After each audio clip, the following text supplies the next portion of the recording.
Purification of the soul.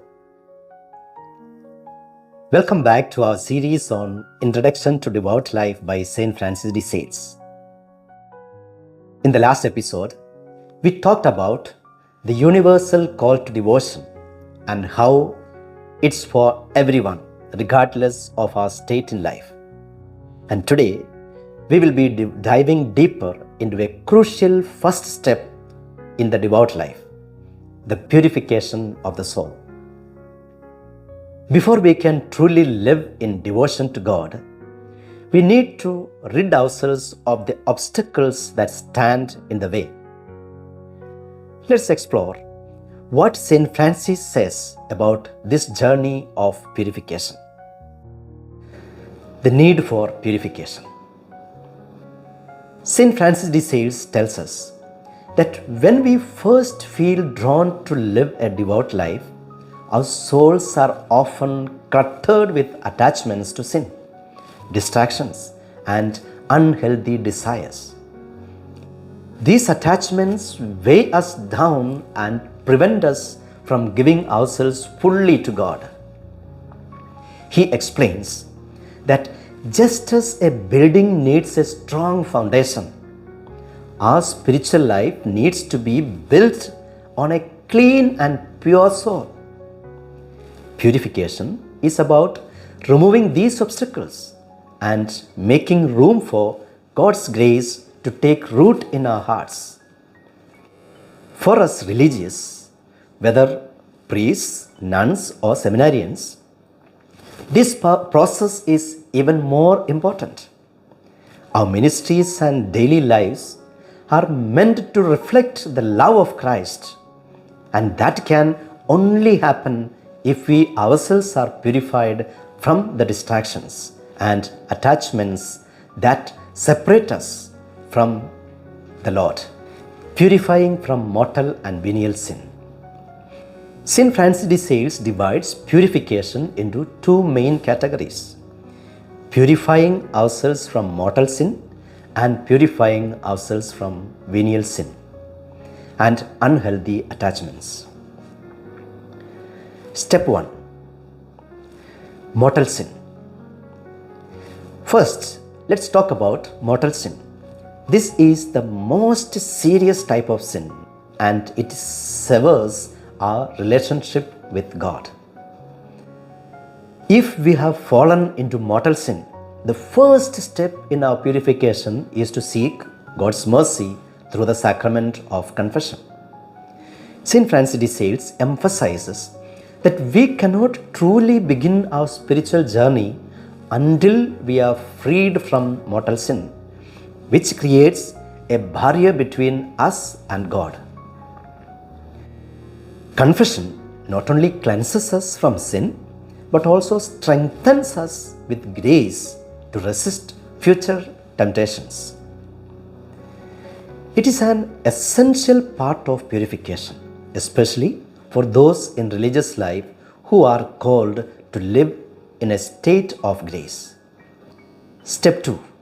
Venial sin and attachments. After addressing mortal sin, St. Francis moves on to venial sins and unhealthy attachments. These are the smaller, often more subtle obstacles that prevent us from fully living in God's love. While venial sins don't sever our relationship with God, they weaken it. They are like small stones in a river that slowly build up and block the flow of water. For religious, purifying ourselves from these small sins and attachments is key to growing in holiness. This means regularly examining our conscience, being mindful of the small ways we fall short, and constantly striving to live more fully for God. St. Francis de Sales encourages us to practice daily acts of self-examination, identifying where we can improve and asking for God's grace to help us grow. Practical tools for purification. So how do we go about this purification? St. Francis de Sales offers several practical tools to help us on this journey. Tool 1. General confession. One of the most powerful tools he suggests is a general confession. This is when we review our entire life, not just our recent sins, and confess anything that might still weigh on our conscience. St. Francis de Sales says that this process of looking back over our life helps us see patterns of sin and attachment and allows us to begin fresh with a renewed commitment to God. Tool 2. Meditation on God's love. Another tool is meditation, particularly on the love of God. St. Francis de Sales encourages us to spend time reflecting on God's infinite mercy and His desire to draw us closer. When we meditate on His love, it inspires us to let go of the things that are holding us back from Him. Tool 3. Acts of penance. Finally, St. Francis advises practicing small acts of penance, whether through fasting, giving up certain comforts, or offering up daily difficulties. These acts help us detach from the things we are too attached to, reminding us that our true sanctification comes from God alone. The joy of purification. Purification might sound difficult, but St. Francis reassures us that it's actually a joyful process. Just as someone feels lighter or freer after decluttering their home, our souls will feel lighter when we have let go of the things that weigh us down. The more we purify ourselves, the more space we create for God's love to fill us. For the religious, this process is key to living out our vocation with joy and zeal. When we remove the obstacles to God's grace, we are able to serve others with a heart that's free, peaceful, and full of love. Conclusion. Purification is the first step in devotion. In summary, the purification of the soul is the first essential step on the path to true devotion. We need to be free from both mortal and venial sins, as well as any attachments that distract us from God. This isn't just about removing the bad, it's about making space for the good. By purifying our souls, we open ourselves up to a deeper, more fruitful relationship with God, which will transform our ministries and our daily lives. Before we close, let's review today's key takeaways.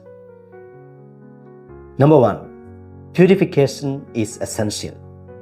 It's the first step on the path to true devotion, removing the obstacles that separate us from God. Second, mortal sin must be addressed through confession. The sacrament of confession restores our relationship with God and is crucial for our religious life. Third, venial sins and attachments. Even small sins can block our spiritual growth. Regular self-examination helps us overcome these. Fourth, practical tools for purification. St. Francis de Sales recommends general confession, meditation on God's love, and acts of penance to help purify the soul. 5. Purification brings joy. Letting go of sinful attachments allows us to experience the freedom and joy that come from living fully for God. Thank you for joining me for this important discussion on the purification of the soul. In our next episode, we will explore the power of daily prayer and meditation and how these practices strengthen our devotion. Until then, let's continue to live Jesus.